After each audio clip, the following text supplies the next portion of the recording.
Bienvenue dans la série sur la physique des particules. Donc on va étudier l'analyticité de l'amplitude par rapport à l'impulsion transmise. Alors, dans l'étude des propriétés d'analyticité de l'amplitude en fonction de l'impulsion T transmise, il est commode d'employer l'expression qui avait été obtenue dans l'étude du commutateur retardé, des courants, après l'utilisation de l'invariance par translation, qu'on avait vu tout à la fin. Puis, dans cette expression, parce que dans cette expression, la variable t ne figure que dans l'exponentielle, ce qui est donc plus facile. On y porte l'expression qu'on a vue tout à la fin de la représentation de Jost-Lehmann-Dyson, et on obtient notre point de départ, qui est m de s et de t, est égal à 1 sur 2pi cube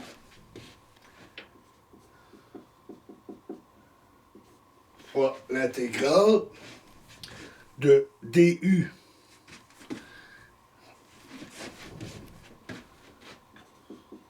dr carré, donc en variable qui, que j'écris r pour ne pas confondre avec la variable x, phi de u r carré P1K1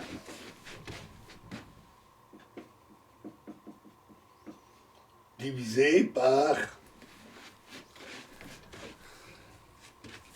1 demi K2 moins P2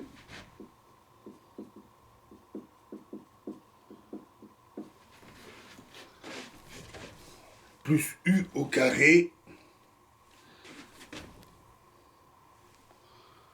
moins R carré.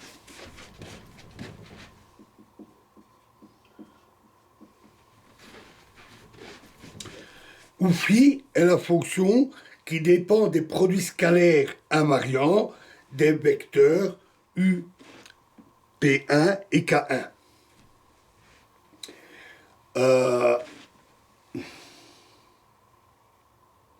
Et cette expression est nulle en dehors du domaine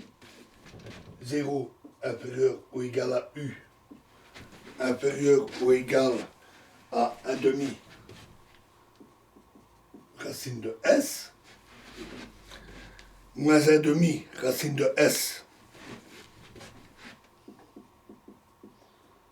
plus U est inférieur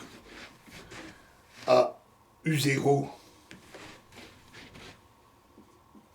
inférieur à 1 demi racine de S moins U, et X est supérieur ou égal au maximum de 0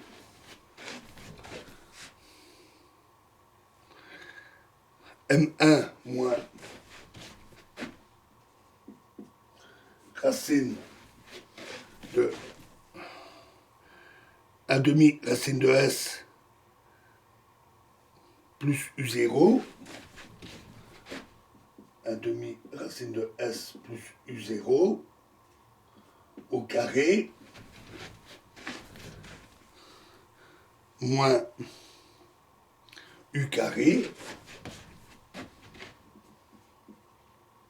virgule M2 plus racine de 1 demi racine de S moins U0 au carré moins U carré.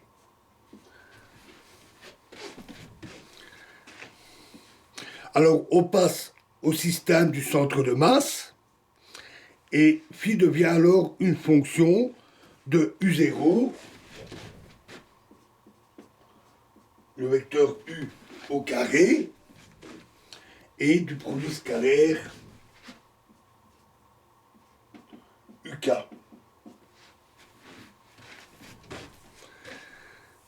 En coordonnées polaires, dans l'espace U,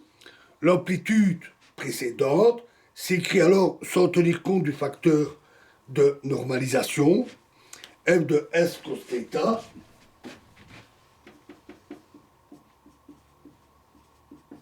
est égal A intégrale du0 intégrale u du intégrale sur dr carré intégrale de 0 à 2pi de d alpha intégrale de 0 à pi de d bêta de phi u0 u cos alpha sin bêta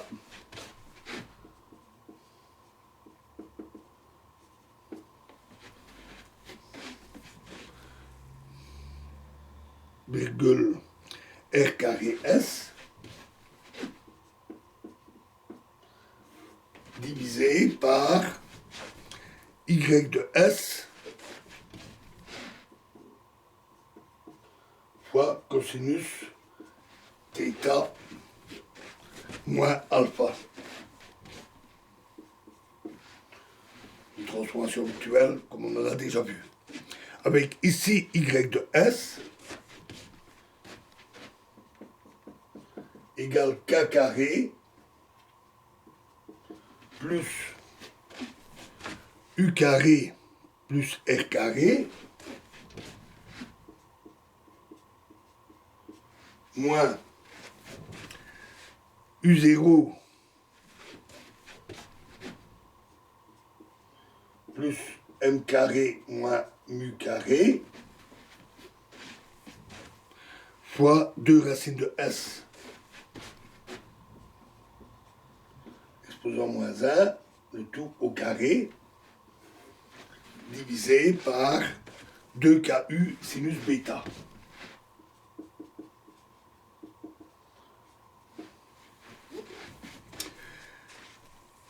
Alors, on élimine du dénominateur la dépendance de bêta, comme on l'avait déjà fait, à l'aide des substitutions qu'on avait déjà utilisées, avec les variables primées, mais on laisse tomber les primes après dans la réécriture, et en introduisant la fonction delta, donc opération qu'on avait fait il n'y a pas longtemps. On obtient alors m de s cos θ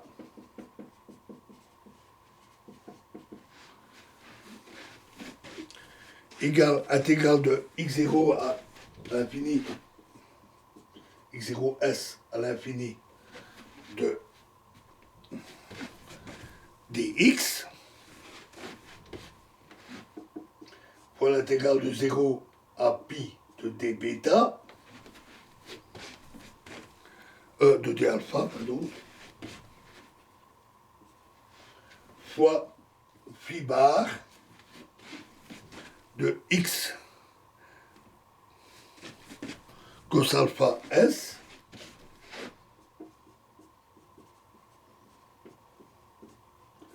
divisé par x de s moins cos θ fois cos θ de θ moins alpha moins cos θ moins alpha avec phi bar égale à l'intégrale du0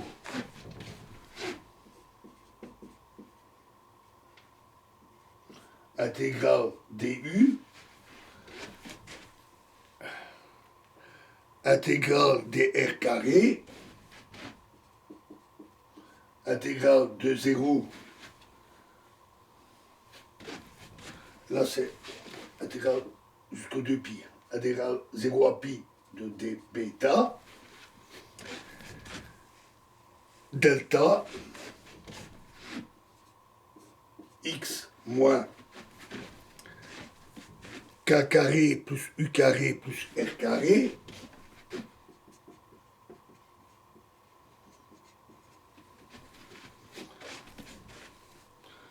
plus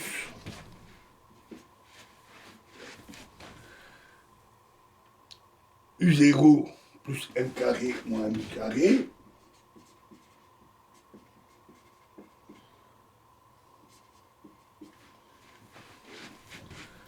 fois 2 racine s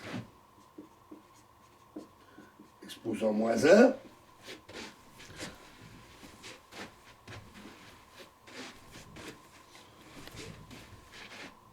au carré divisé par 2k u sinus bêta.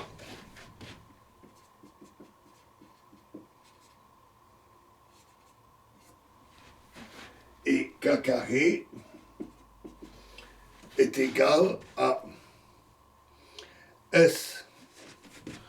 plus m carré moins m carré au carré moins 4m carré s divisé par 4s. Et enfin, cos θ est égal à 1 plus 1 sur 2k au carré.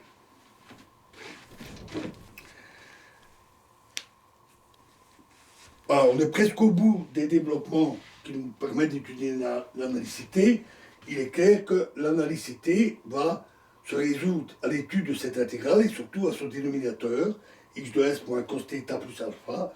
et donc ça sera plus simple. Voilà, et donc la suite dans la prochaine vidéo. Je vous remercie.